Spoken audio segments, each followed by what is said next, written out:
So we will see balancing a chemical reaction.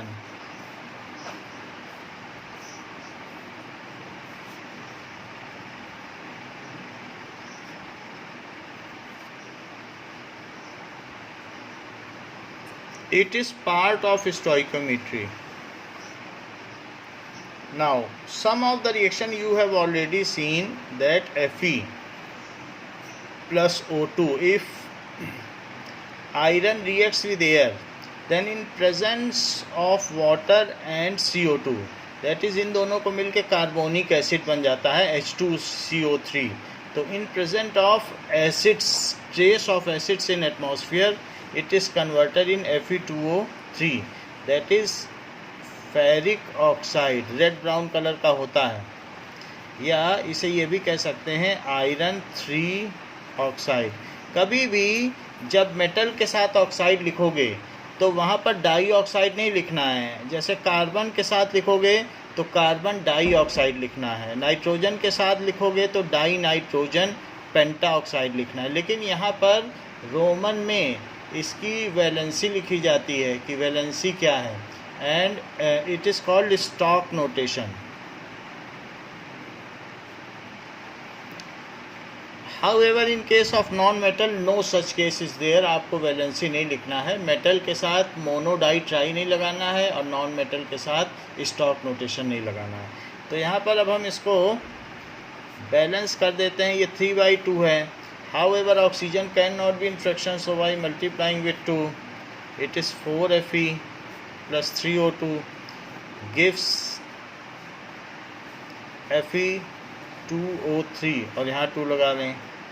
ऐसे ही P4 phosphorus हमेशा टेट्राएटॉमिक होता है, और ये रेड कलर, वाइट कलर और ब्लैक कलर का फॉस्फोरस होता है जो आसानी से एयर में जल जाता है.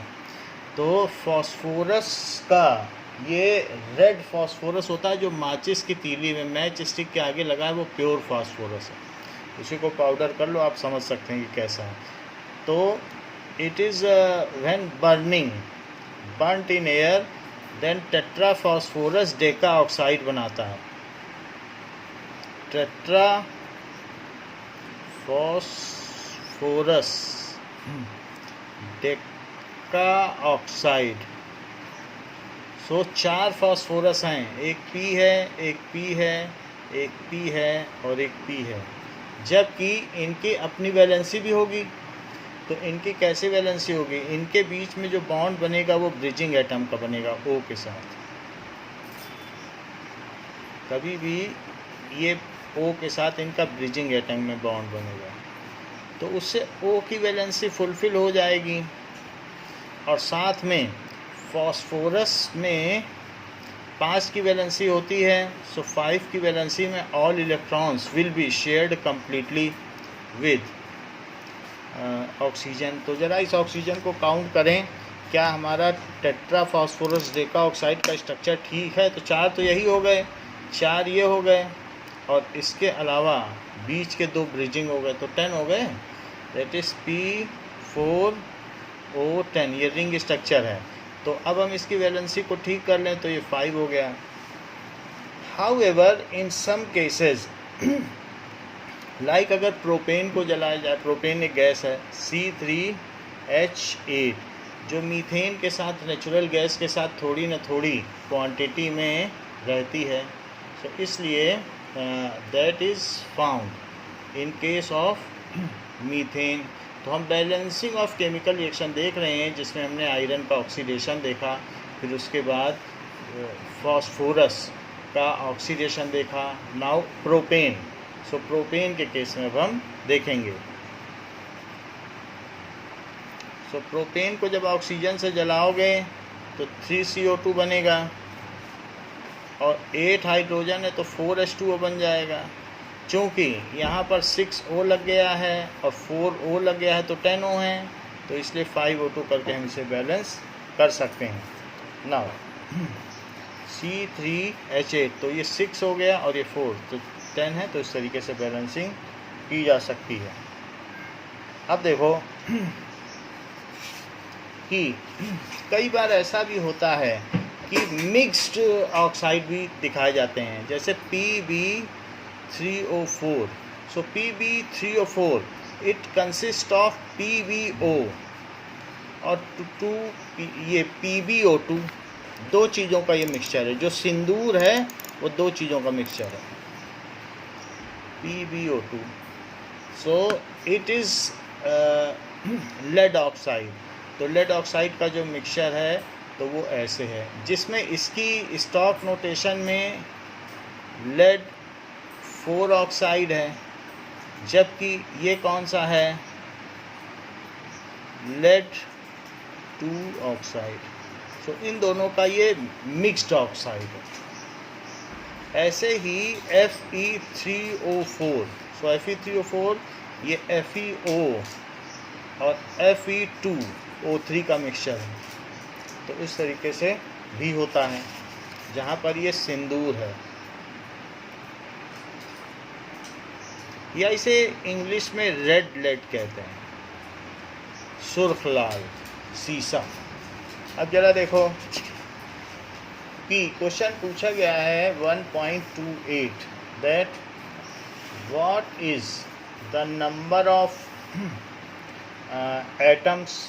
तो which one of the following have largest number of atom. Exercise में आ जाइएगा 1.28. तो 1 ग्राम AU तो 179 होता होगा. इसका चेक कर लो पीछे से कि इसका एटॉमिक मास क्या होता है. AU है तो G में देखो तो गोल्ड का 196.97 है तो 197 होता है. तो अब यहाँ पर 1 ग्राम AU है तो हमें क्या चाहिए, largest number of atom. So mass by molar mass it is equals to n by n naught. This implies n is equals to m n naught by m. This is m by m into n naught. अब for gold मान लीजिए हम इसमें n के लिए AU के लिए निकालें तो 1 ग्राम upon 197 gram into n not. n not की जगह 6.022 इंटू 10 टू द पावर 23 लिख दें.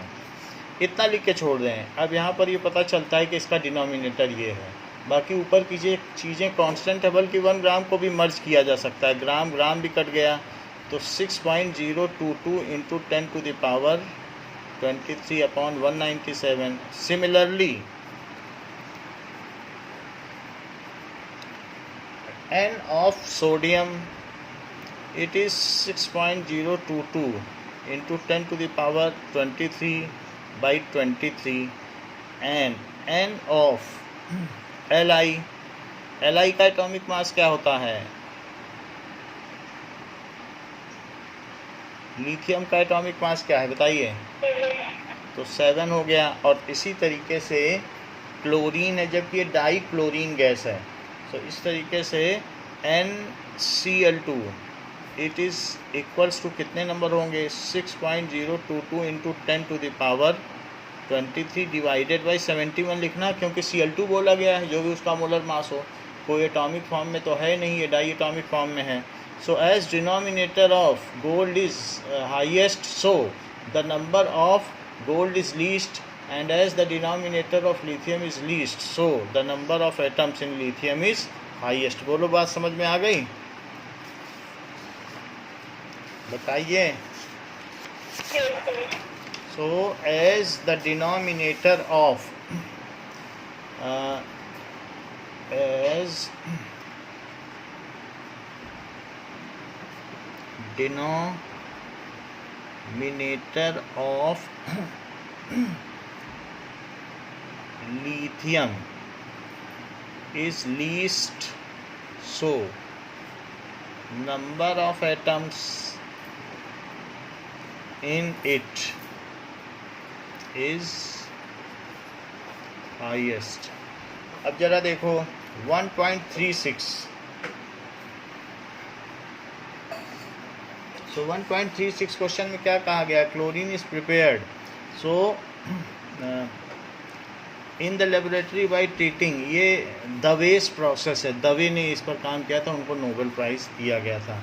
सो MnO2 ये ब्लैक कलर का होता है, पाइरोल्यूसाइट है, मैग्नीज डाइऑक्साइड, जो कि मैग्नीज का एक और है और इससे मैग्नीज एक्सट्रैक्ट किया जाता है।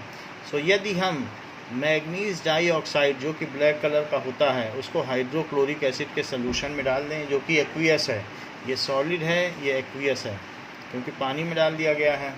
तो इस रिएक्शन के अनुसार क्या क्या चीज़ें होती हैं, Mn जो कि 4 की स्टेट में है, क्योंकि 4 की स्टेट में है, अगर आप इसकी ऑक्सीडेशन स्टेट निकालें तो कैसे पता चलेगा कि Mn, सो MnO2 इसकी ऑक्सीडेशन स्टेट X लिख दें, ऑक्सीजन -2 की स्टेट में रहेगा किसी भी मेटल के साथ, लेकिन ऑक्सीजन के 2 हैं और टोटल ऑक्सीजन स्टेट जितना इलेक्ट्रॉन लिया गया और जितना दिया गया वो 0 है, लेना और देना। तो x -4 = 0, तो x कितना हो गया, +4। तो इसलिए इसकी कितने की स्टेट है, +4 की स्टेट है। वाटर H2O, वाटर की कैसे ऑक्सीडेशन स्टेट निकालोगे, इसको लिखा जाएगा ऑक्सीडेशन, कि कितने इलेक्ट्रॉन लिए या दिए गए। अगर नहीं भी दिए गए तो वर्चुअली शिफ्ट तो हुए हैं, तो virtually shift is considered as a complete shift in case of oxidation state. थोड़ा सा भी शिफ्ट हुआ है सो Mn की ऑक्सीडेशन स्टेट कितनी मानी जाएगी, +4। ज़रा यहाँ देखो, हमें मान लो H की नहीं पता है तो 2 × X, ऑक्सीजन की -2 होगी इसके साथ, तो लिया और दिया गया सब टोटल 0 है क्योंकि इसके ऊपर कोई चार्ज नहीं है। तो ऐसे केस में 2x = 2, तो x कितना हो गया, 2/2, तो x कितना हो गया, +1। बोलो बात समझ में आई। तो x, अच्छा इसकी प्लस हो गई। मान लो आपको Fe 2O3 की निकालनी है और आपको Fe की पता नहीं चल रही है, तो Fe की x मान लो, लेकिन 2 Fe के हैं और ऑक्सीजन 3 है, तो चूँकि कुछ लिया दिया नहीं गया है तो 2x - 6 = 0, तो 2x = 6, तो x +3, तो इसका कितना आ गया, +3। मान लो नहीं भी समझ में आता है तो ऐसे निकाला जा सकता है। तो फिर कई बार आप ऐसे कहेंगे कि Fe 3 और 4 में ज़रा निकालो, तो 3x + 4 × -2, तो it = 0, सो 3x = 8, तो x कितना हो गया, +8/3।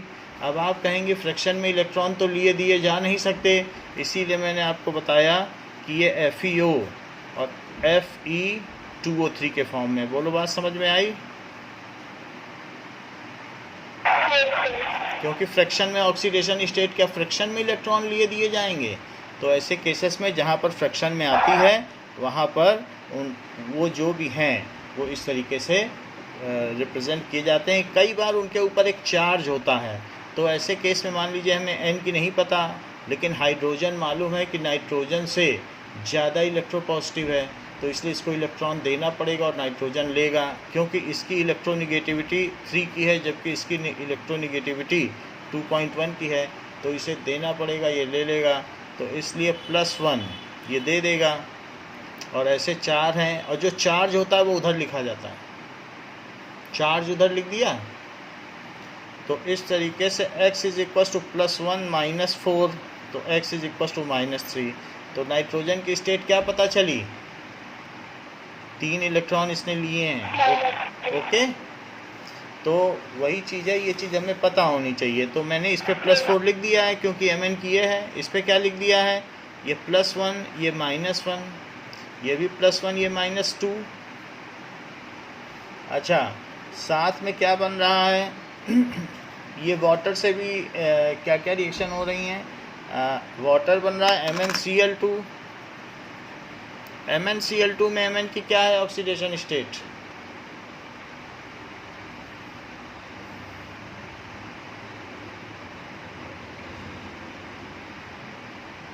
बताओ मानसी।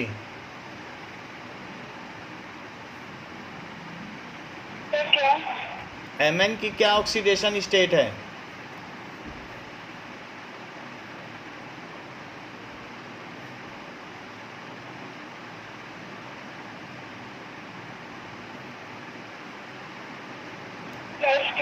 हाँ, अच्छा बताया है।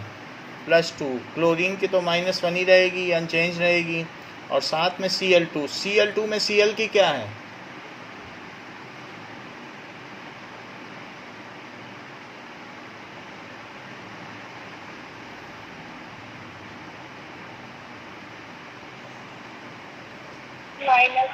-1 कैसे हो जाएगी? Cl2 तो 2x इज इक्व टू 0, जितना लिया और दिया गया तो x कितना हो गया? 0। न कौन क्लोरीन किससे लेगा और कौन किससे देगा, दोनों ही क्लोरीन है, तो ऐसा तो नहीं होगा कि एक आसानी से दे देगा, इतना सीधा तो है नहीं। तो इसलिए जब mono atomic di atomic homonuclear molecule हो, दोनों का न्यूक्लियस एक ही हो, तो ऑक्सीडेशन स्टेट 0 हो जाती है। ये डाई एटॉमिक होमोन्यूक्लियर है।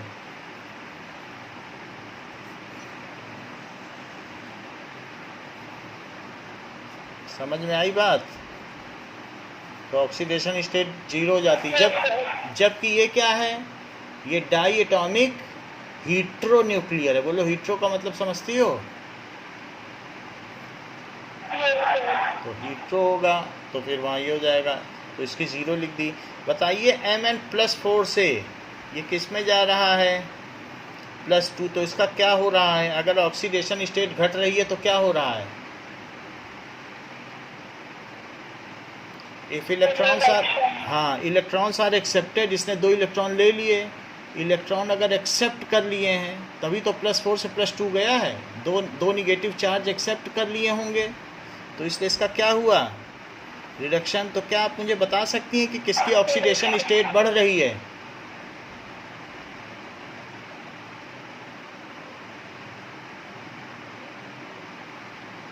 whose oxidation state is increasing? हाँ, तो क्लोरीन का क्या हुआ? ऑक्सीडेशन। ऑक्सीडेशन क्या है? डिफाइन करो। इफ, हाँ, if oxidation state of an species, species में वो आयन भी हो सकता है, कोई भी हो सकता है ion, increases, then it is said to be oxidized, उसे ऑक्सीडाइज्ड हुआ कहा जा सकता है। सबसे अच्छा रिड्यूसिंग एजेंट कौन सा है?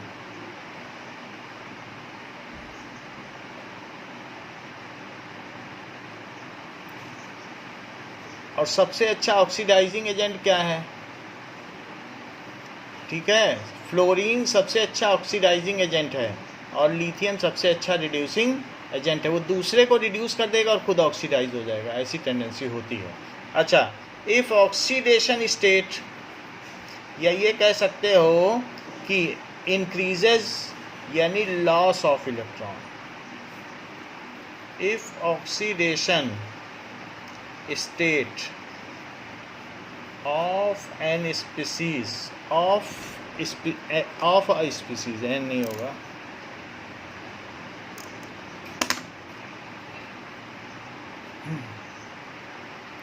decreases, then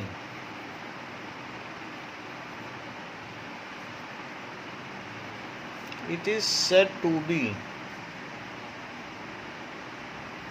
reduced, that is gain of electron, and the above reaction is redox reaction, because if somebody is losing electron then the other one is gaining electron. Which kinds of reactions are not the redox reactions?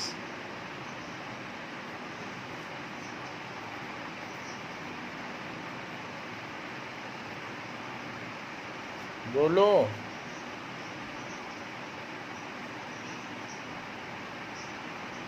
कौन सी reaction redox reaction नहीं है?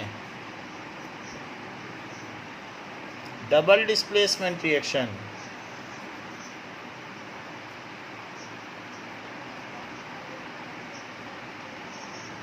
Are not the redox reaction. कैसे? क्योंकि उसमें ion का exchange होता है, जैसे Na2SO4 और प्लस BaCl2, तो क्या बन जाएगा? सभी की ऑक्सीडेशन स्टेट बताओ, Na की बताओ।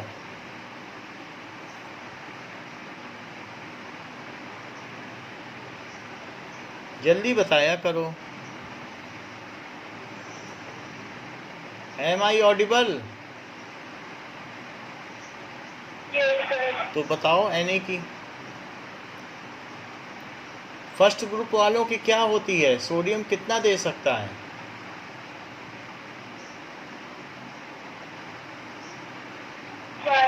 तो +1 होगी। इनवेरिएबली इट इज +1, इसमें सोचना ही नहीं है। सल्फेट आयन की 2- है, मैंने ग्रुप की देख ली है, पॉलीएटॉमिक आयन की। Ba की क्या है? सेकेंड ग्रुप का है, बेमक का सरबारा। तो क्या होगी? बोलो, स्पष्ट बोलो, क्या बोल रही हो? कितना बताया? 2+। हाँ, सो 2+ हो गई।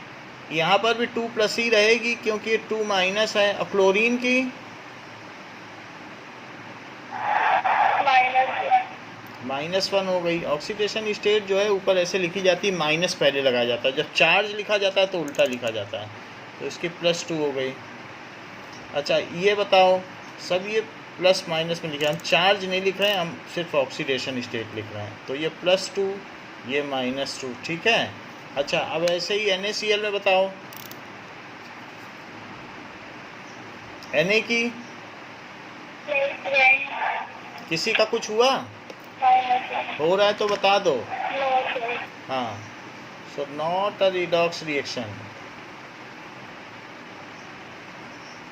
इसका प्रेसिपिटेट बन रहा है, ये है, ये एक्वियस है, ये एक्वियस है, और ये भी एक्वियस है। चलिए इतनी बात तो हमने समझ ली, लेकिन अभी हमारा क्वेश्चन शुरू नहीं हो पाया। फिर भी एक जानकारी तो मिल गई कि ऑक्सीडेशन स्टेट कैसे निकालते हैं। नाउ अब हमें दिया गया है कि 4HCl, तो दवे प्रोसेस में हम क्या करते हैं, MnO2 में सिर्फ HCl डाल देते हैं। कितना आसान तरीका, क्लोरीन बन जाती है। ये बिल्कुल लैब में आपसे बनवाई जा सकती है। ये MnO2 तो रहता ही है वहाँ पाउडर फॉर्म में, हमारे पास भी रहता ही है। तो 2H2O ब्लैक कलर का रखा हुआ है, और MnCl2 और +Cl2, देखो क्लोरीन बन गई। ये क्लोरीन के सिंथेसिस के लिए ये प्रक्रिया है। तो how many grams of HCl react with 5 gram manganese dioxide? अब ये स्टोइकियोमेट्रिकली बैलेंस रिएक्शन है, तो कितनी how many gram of HCl reacts with, यहाँ कितने ग्राम HCl कितने मैग्नीज डाइऑक्साइड से रिएक्ट कर रहा है, पहले ये बताओ। 4 मोल है, तो 4 मोल का बताओ कि कितने ग्राम हुआ, कागज़ में करके बताओ। और पीछे से Mn का देख लो कि कितना है, और MnO2 का भी बताओ कि कितने ग्राम है। मैग्नीज का 55 होगा, क्या होगा देखना पड़ेगा। पहले तो 4 मोल HCl का ही बताओ। 55 है, तो इसका बताओ कितना हुआ। 46 ग्राम। कितना? 146 ग्राम। 136। 36.5 का 4 गुना किया है ना। 35.5। क्यों? और H का नहीं जोड़ा? नहीं, 36.5 का किया। तो कितना हुआ? 146।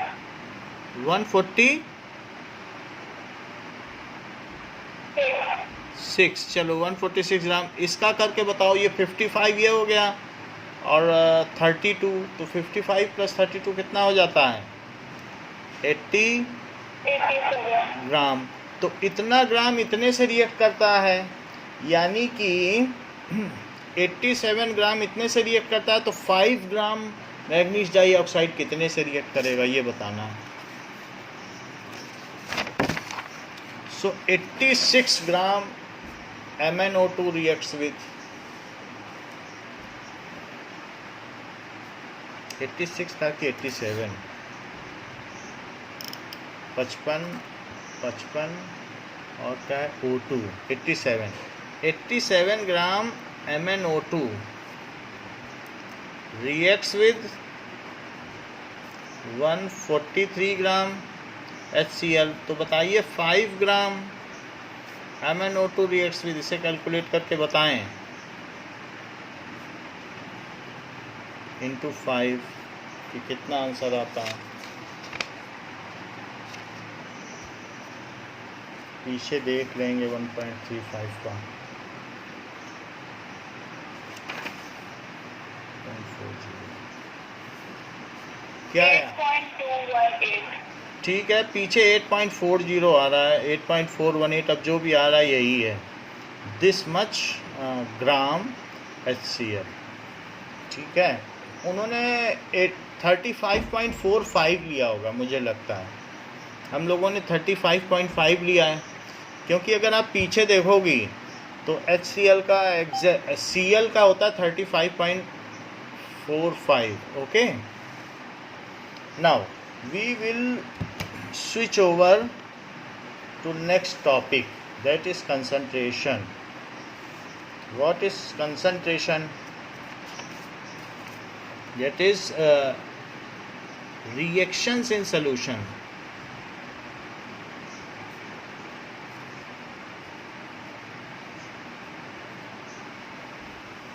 So majority of reactions in laboratory are carried out in solution, सब सोल्यूशन में होती हैं। So it is important to understand how much amount of substance is expressed when it is present in the form of solution, कि कितना किस में डाला गया ये हमें पता होना चाहिए। The concentration of solution is the amount of substance present in its given volume. So concentration क्या है कि known amount of solute is present in known amount. दोनों चीज़ें पता होनी चाहिए। ऑफ सॉल्वेंट भी हो सकता है या solution is called its concentration।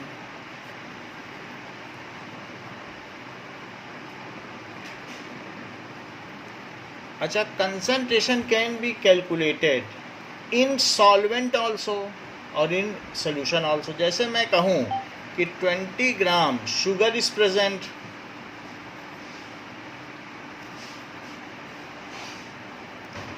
इन ये भी कहा जा सकता है कि 80 ग्राम वाटर, 80 ग्राम वाटर में 20 ग्राम शुगर है, या 20 gram sugar is mixed with water.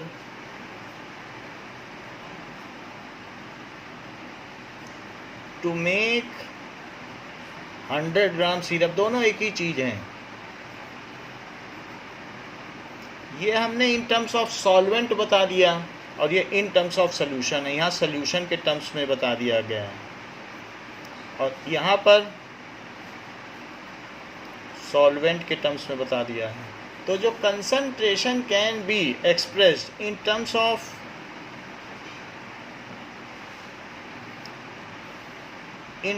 Solvent भी हो सकती है, इन टर्म्स ऑफ सोल्यूशन भी हो सकती है। हमें आइडिया लग जाएगा कितनी चीनी है। एक कोई कह सकता है 1 कप चाय में एक चम्मच चीनी है, वो कोई कहेगा 1 कप पानी में 1 चम्मच चीनी डाली। तो कोई सॉल्वेंट में बता रहा है, कोई किसी में बता रहा है। सो इन टर्म्स ऑफ सॉल्वेंट या इन टर्म्स ऑफ सोल्यूशन, कंसंट्रेशन आपने छोटी क्लासेस में भी पढ़ी है, 9th में 2 तरीके की कंसंट्रेशन पढ़ी है। So mass percentage, that is mass in mass percentage, mass या weight by weight, weight percentage, तो उसको कहते हैं W/W। जब भी परसेंटेज लिखेंगे तो W/W लिख देते हैं। या मास बाई वॉल्यूम परसेंटेज, कितना मास चीनी कितने ml पानी में, पानी तो नहीं बोलो, कितने ml सिरप में, क्योंकि ये इन सोल्यूशन है। सो मास बाई वॉल्यूम कि 1 लीटर सिरप में कितनी चीनी, तो इसको कहते हैं कि weight by volume. Volume by volume percentage,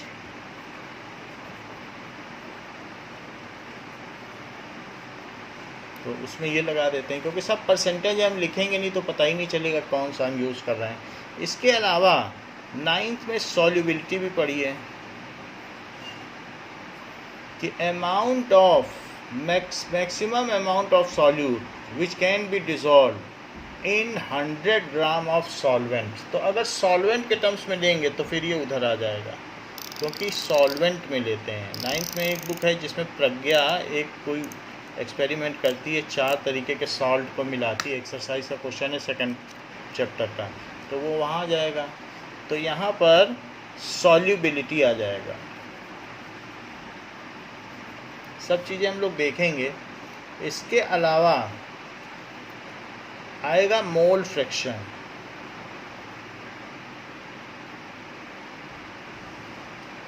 parts पर मिलियन भी आएगा,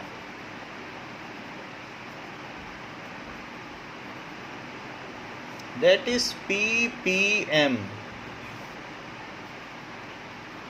पार्ट्स पर बिलियन भी आएगा।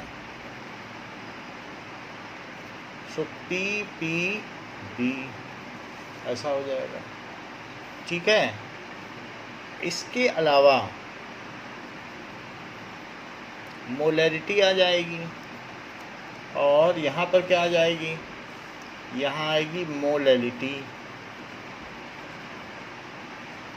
ये सारी चीज़ें हैं।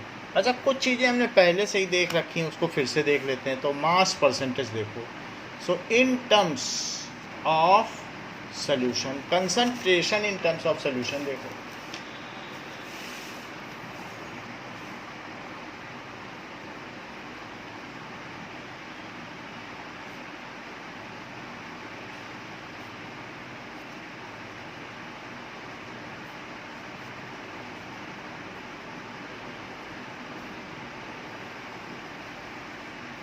सोल्यूशन के टर्म्स में देखा है तो मास परसेंट, मास परसेंट, सिर्फ मास लिखोगी तो मास बाई मास माना जाएगा, मास परसेंट। अब ज़रा देखिए कि मास परसेंट ऑफ कंपोनेंट, कोई एक उसमें कंस्टिट्यूएंट होगा, सो मास ऑफ कंपोनेंट, वो कंपोनेंट सॉल्यूट भी हो सकता है, सॉल्वेंट भी हो सकता है। जो कम है उसे सॉल्यूट कहते हैं, जो ज़्यादा है उसे सॉल्वेंट कहते हैं। So the amount of substance which is more, ठीक है, in quantity, the substance which is more in quantity is called solvent, the substance which is lesser in quantity comparatively to other is called solute. Okay, so mass of component, mass of solute into 100, ये चीज़ है। तो अभी हमें कुछ चीज़ें और भी सीख लेनी चाहिए, दैट इज़ कि solutions are of binary, ternary, quaternary type. Solutions are of binary, 2 components होते हैं उसमें, 1 सॉल्यूट 1 सॉल्वेंट।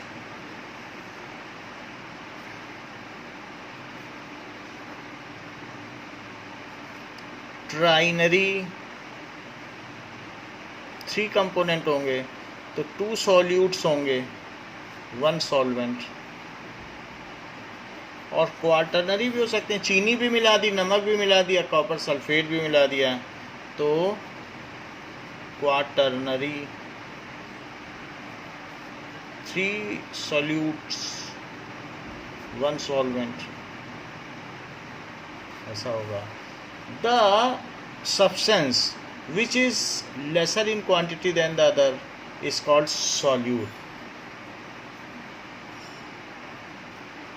ये बाइनरी सोल्यूशन के लिए है, which is lesser in quantity than other is called solute, while the other one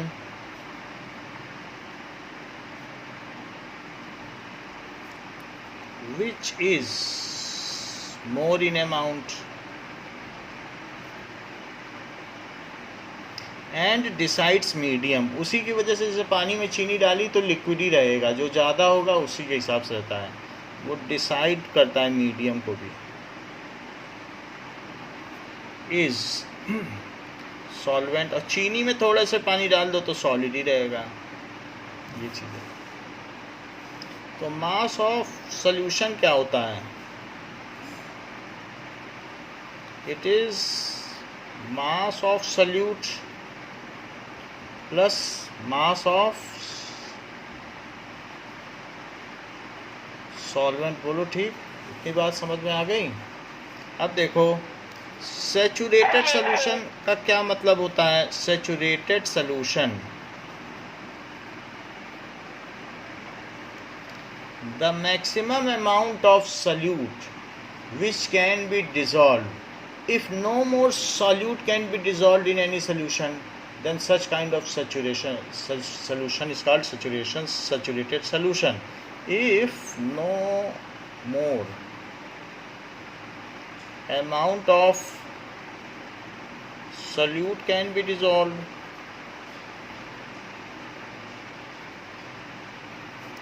in solution at given temperature, temperature बढ़ाओगे तो और चीनी मिला सकते हो, चाशनी भी बना सकते हो, और ठंडे पानी में मिलाने की कोशिश करोगे कुछ नहीं होगा temperature, then it is called saturated solution, उसे संतृप्त विलयन कहते हैं।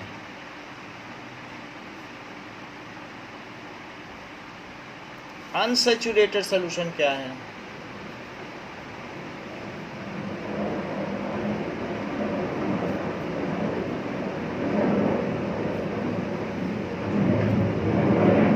If more amount of solute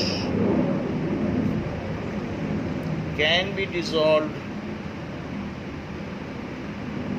in given solution, और भी उसमें डाला जा सके at given temperature,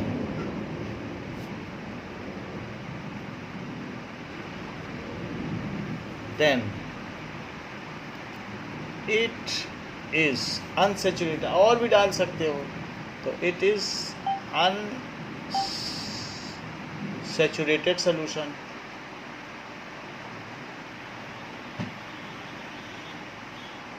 अब देखो कि 36 ग्राम NaCl at maximum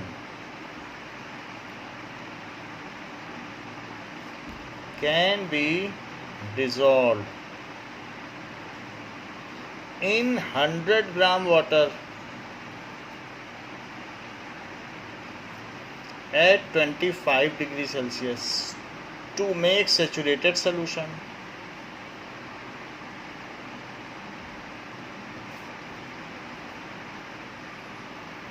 If only 5 gram NaCl is dissolved in 100 gram water at 25 degree Celsius, अगर सिर्फ 5 ही ग्राम मिलाओगे तो क्या होगा बताओ? तो और मिलाया जा सकेगा ना, then it forms unsaturated solution.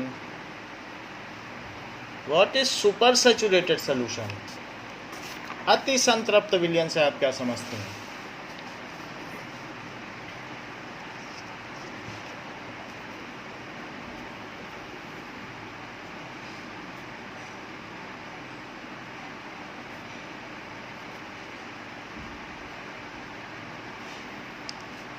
As temperature increases, then the solubility of solute increases.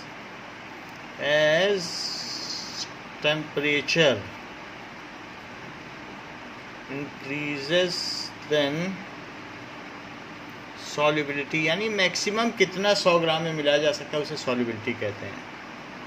Then solubility of solute in 100 gram solvent increases if at elevated temperature. बहुत ज़्यादा गर्म कर दो,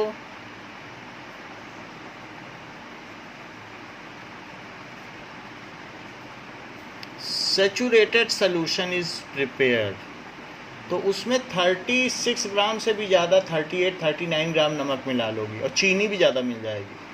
saturated solution and it is suddenly cooled, और इसे deep freezer में डाल दो.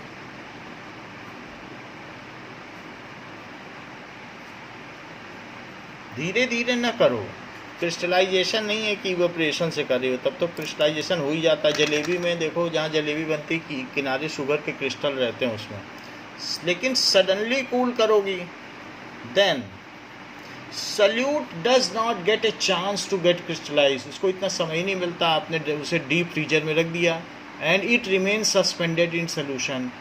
Then solute does not get, उसे अवसर नहीं मिल पाता, does not get a chance to crystallize. Crystallize होके वो चाहते तो सोल्यूशन से अलग हो जाते, क्योंकि टेम्परेचर कम होने पर उनकी सॉल्युबिलिटी कम होती है और ये ठीक भी रहता. सो it is legal that they get separated, क्योंकि सॉल्युबिलिटी से ज़्यादा कैसे हो जाएंगे. एंड बट लेकिन ऐसा होता नहीं, वो तुरंत में अलग नहीं हो पाते हैं. And remain dissolved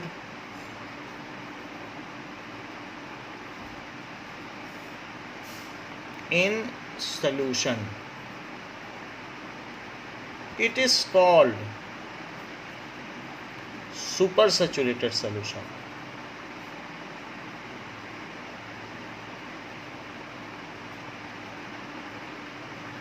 However, if it is slightly disturbed, अगर इसे थोड़ा सा डिस्टर्ब करोगे,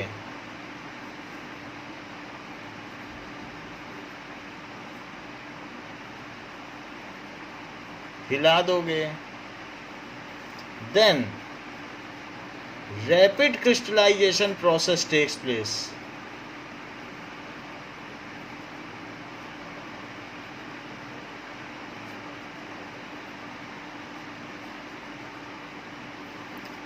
To separate out excess solute greater than the solubility, then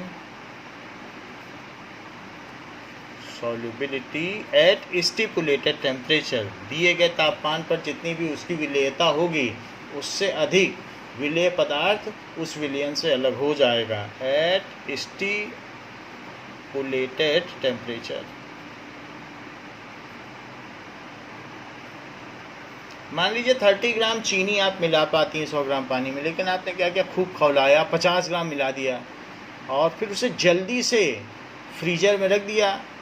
तो रूम टेम्परेचर तक आते आते आप कहेंगी देखिए हमने तो 25 डिग्री टेम्परेचर पर इसमें 50 ग्राम चीनी मिला दी. वो मिली भी है क्योंकि उसको क्रिस्टलाइजेशन का चांस ही नहीं मिल पाया, लेकिन ज़रा सा हिलाया डुलाया तो खट से 20 ग्राम चीनी या तो ऊपर किनारे या नीचे किनारे क्रिस्टलाइज हो जाएगी, फिर वो अपने 30 ग्राम पे ही आ जाएगी. जब तक नहीं हिलाओगे तब तक वो उसी में रहेगी. तो इस तरीके के सोल्यूशन को क्या कहते हैं, सुपर सैचुरेटेड सोल्यूशन. समझ में आई बात? नहीं तो पूछिए, बताओ. समझ आ गई सर. चलो, तो अभी हम आ रहे हैं बात मास परसेंट पर. मास परसेंट हमने समझ लिया है. प्रॉब्लम 1.6 करो.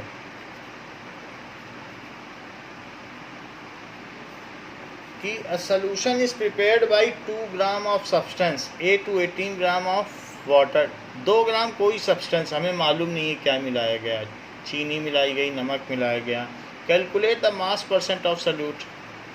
So So mass percent of solute is equals to mass of solute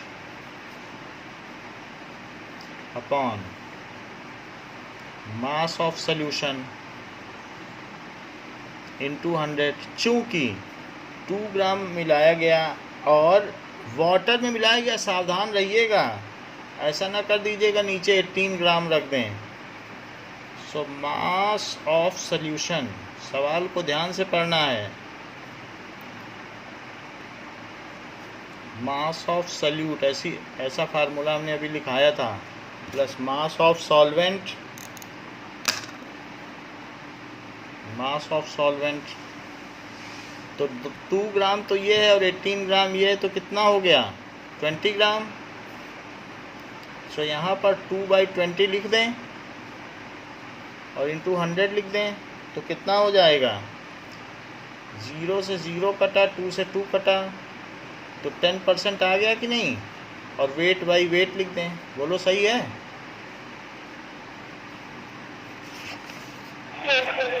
चलो नेक्स्ट इज, जैसे मास बाई वॉल्यूम परसेंट भी होता है। So if 20 gram sugar is dissolved in some water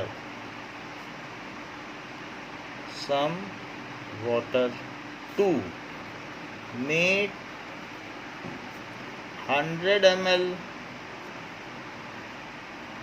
solution, 100 ml में मिला दिया 20 ग्राम, find its mass by volume percentage।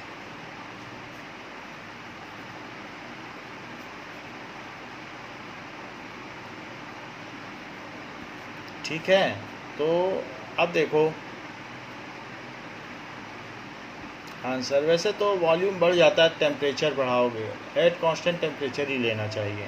So mass by volume percent, तो solute का ही निकालते हैं कि कितना सॉल्यूट मिला है। So mass of solute in gram, volume of solution in litre, of solution in ml।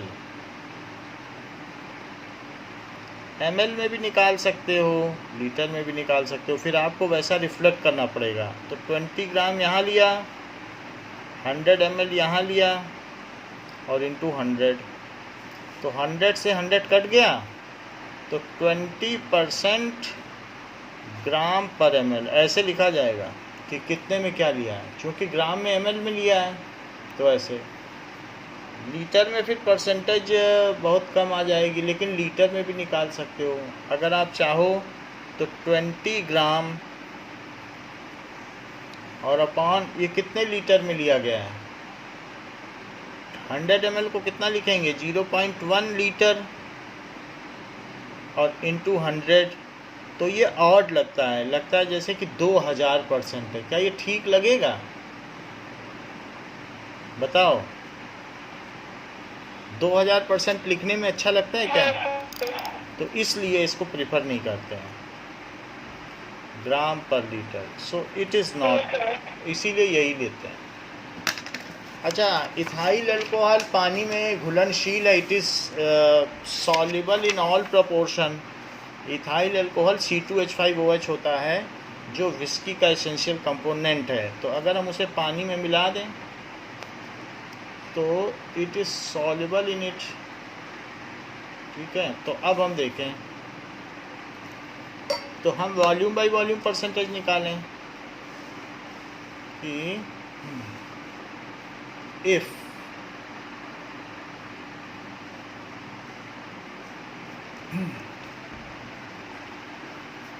$20 ml C2H5OH ethyl alcohol या इथेनॉल, दोनों नाम हैं,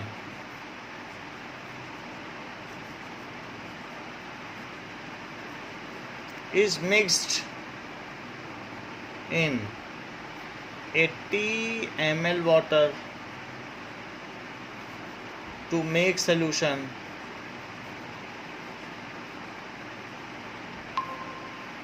then find its mass percentage find its volume by volume percentage. Mass में तो नहीं होगा, volume by volume percentage.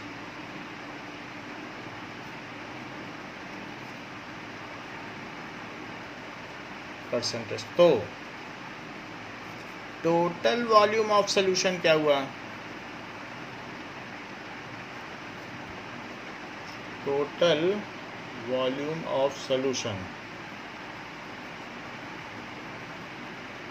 It is equals to volume of solute plus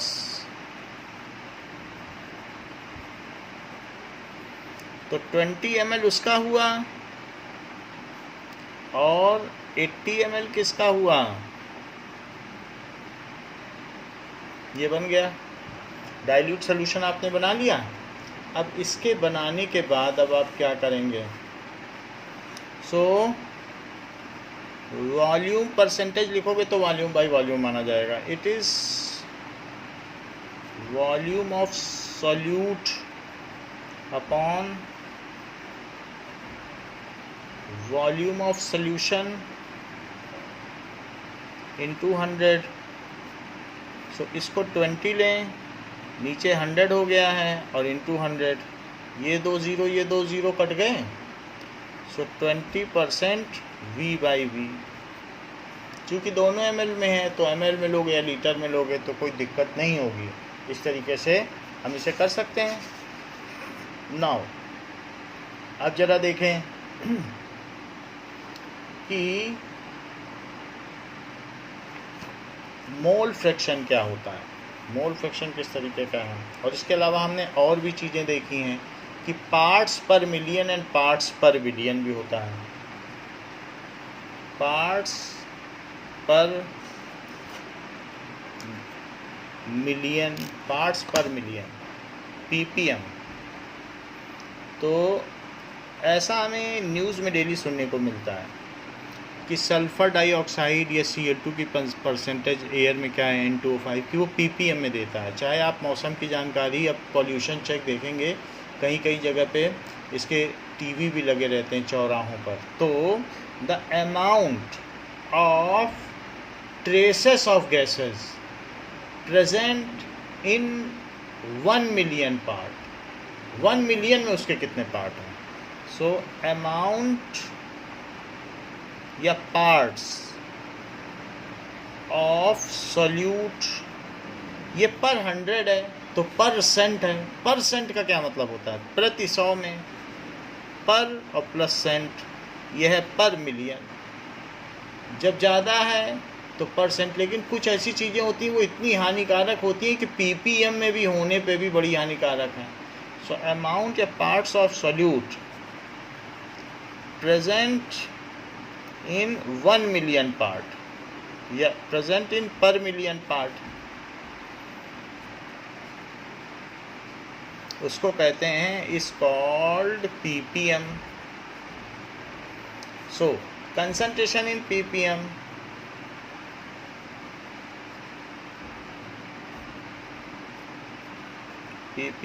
है वही फार्मूला। उसमें 100 से मल्टीप्लाई करते हैं कि 1 में इतना तो 100 में कितना। पहले 100 से जितने में था उससे डिवाइड कर दिया कि 100 में 20 है, 100 से डिवाइड करोगे तो 1 में इतना तो 100 में कितना। समझ में आई बात? 100 से डिवाइड करके ये निकाल रही हो ना कि 1 में इतना तो 100 में कितना। वैसे यहाँ भी करेंगे। That is parts of solute upon parts of solution into 10 to the power 6। 1 million में इतना पार्ट होता है। लेट अगर क्लोरीन ज़्यादा हो जाए स्विमिंग पूल में तो बहुत कड़वा लगता है। सो लेट ये कहा गया है कि 2 into 10 to the power -4 gram Cl2 water is mixed, उसको मिला दिया गया इन हमने उसको ग्राम में कर दिया है तो 100 मिक्स्ड इन वाटर में मिला दिया,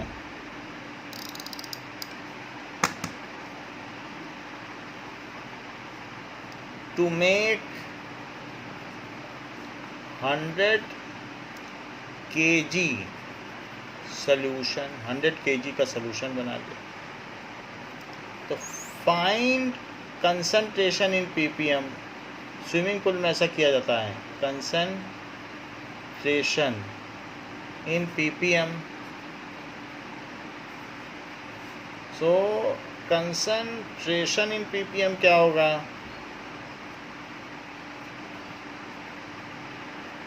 it is amount of, volume हो तो वॉल्यूम भी लिख सकते हो, सॉल्यूट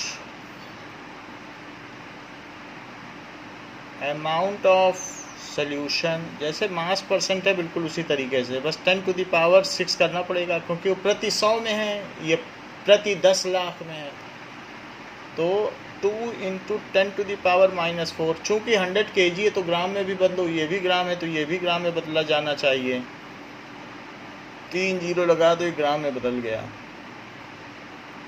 तो 5 जीरो 1 से कट जाएगा, ग्राम से ग्राम कट जाएगा, तो इस सारा का सारा इससे कटेगा तो ये 10 बचेगा, 1 बच गया यहाँ पे सब्ट्रैक्ट हो गया।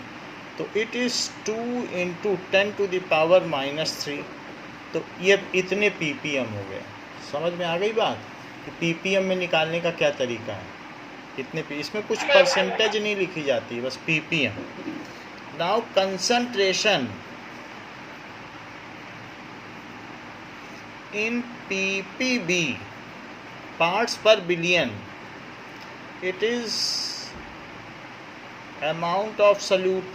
कुछ चीज़ें तो इतनी हानिकारक होती हैं कि जरा सा आर्सेनिक है तो उससे बच्चे जो है वो लूले लंगड़े पैदा हो जाते हैं। सो इस तरीके से हैंडीकैप पैदा हो जाएंगे। So amount of solute upon amount of solution, तो क्या होगा, amount of solution into 10⁹ 1 billion कितना होता है, इतना होता है। तो इसको भी यूज़ कर लेना, कहीं ज़रूरत पड़े।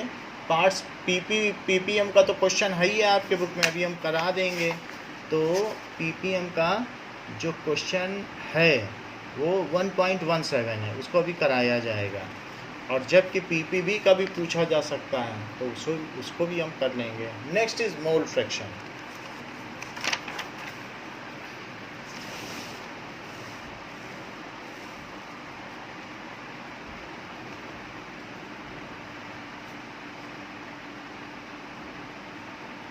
यानी नंबर ऑफ मोल्स में सॉल्यूट के कितने मोल्स हैं, उसे कहते हैं मोल फ्रैक्शन।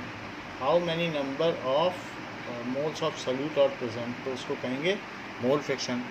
तो देखें, it is the ratio of numbers of moles of a particular component. It is the ratio of number of moles of a particular component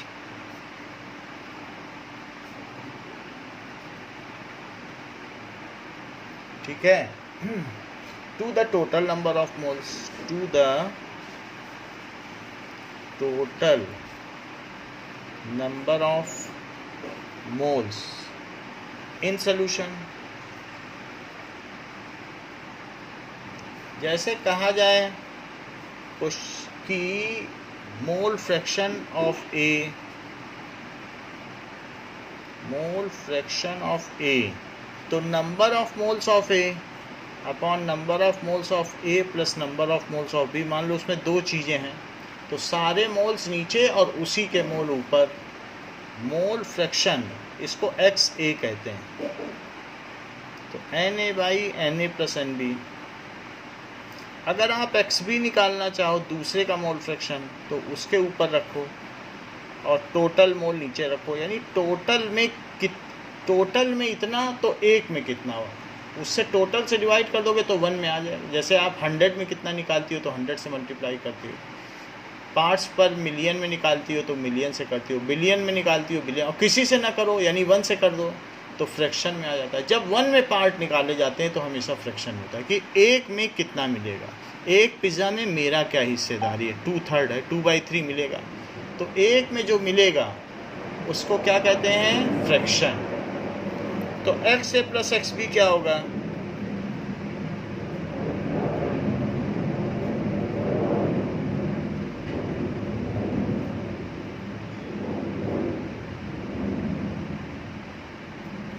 तो इन दोनों को जोड़ लो, n A plus n B upon n A plus n B, क्योंकि denominator same है तो 1 है। सम ऑफ मोल फ्रैक्शन, तो अगर एक पिज़्ज़ा के टुकड़े किए गए, किसी को 2/3 मिला और किसी को 1/3 मिला, तो इनका ज़रा सम करो तो क्या ये यूनिटी आएगा, बोलो। एक में जितनी हिस्सेदारी वो यूनिटी तो आएगी। तो उसी तरीके से sum of mole fraction of all substance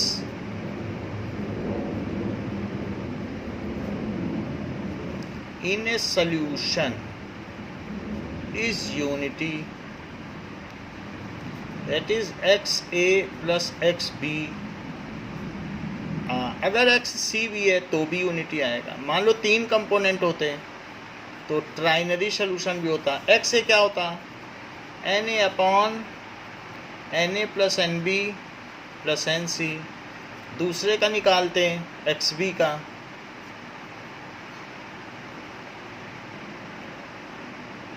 और तीसरे का निकालते हैं तो भी क्या यूनिटी आता है।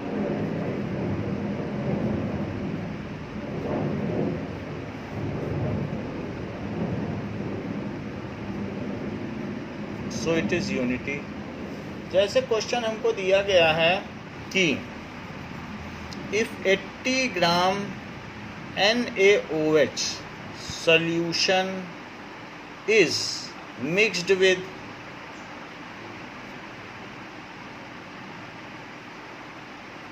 ओके, सो अगर ये मिलाया गया है 162 ग्राम वाटर, कितने से मिला दिया गया, so find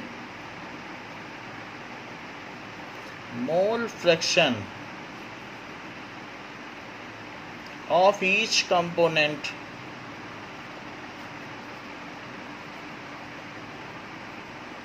so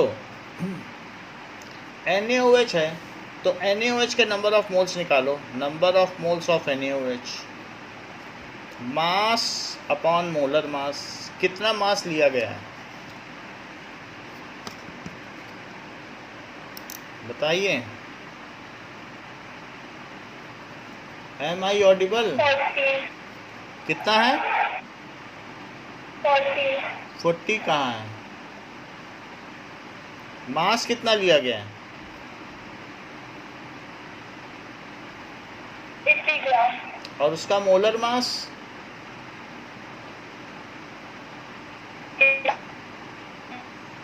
molar mass कितना होता है,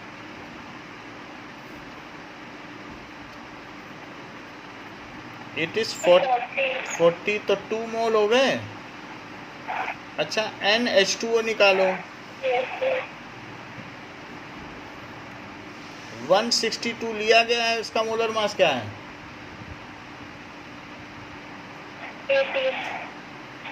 18, तो कितना आएगा,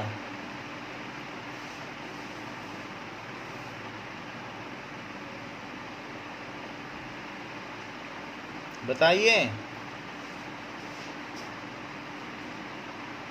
9, सो 9 मोल हो गए। अच्छा अब हमें दोनों के मोल पता हैं and we have to find that mole fraction of each component. Mole fraction को x से डिनोट करते हैं, सो x से हम डिनोट कर देंगे। x ऑफ NaOH निकालो,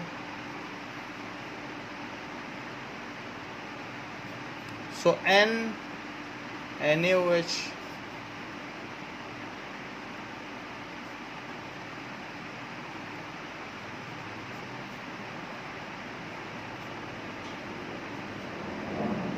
2/11 आ गया,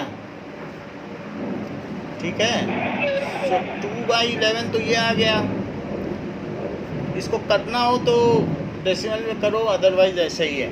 और जबकि XNaOH प्लस XH2O ये क्या होता है, दैट इज इक्वल्स टू 1 होता है कि नहीं, अभी पीछे बताया।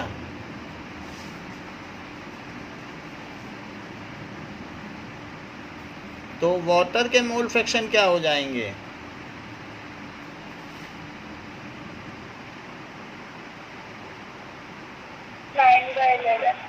सो 9/11। तो इस तरीके से हम दोनों के मोल फ्रैक्शन निकाल सकते हैं। ओके, नाउ बाकी आगे का जो मोलरिटी का कॉन्सेप्ट है वो नेक्स्ट क्लास में हम करेंगे। अभी 20 मिनट का इसमें का और बाकी है, फिर उसी के साथ नेक्स्ट क्लास। Thank you.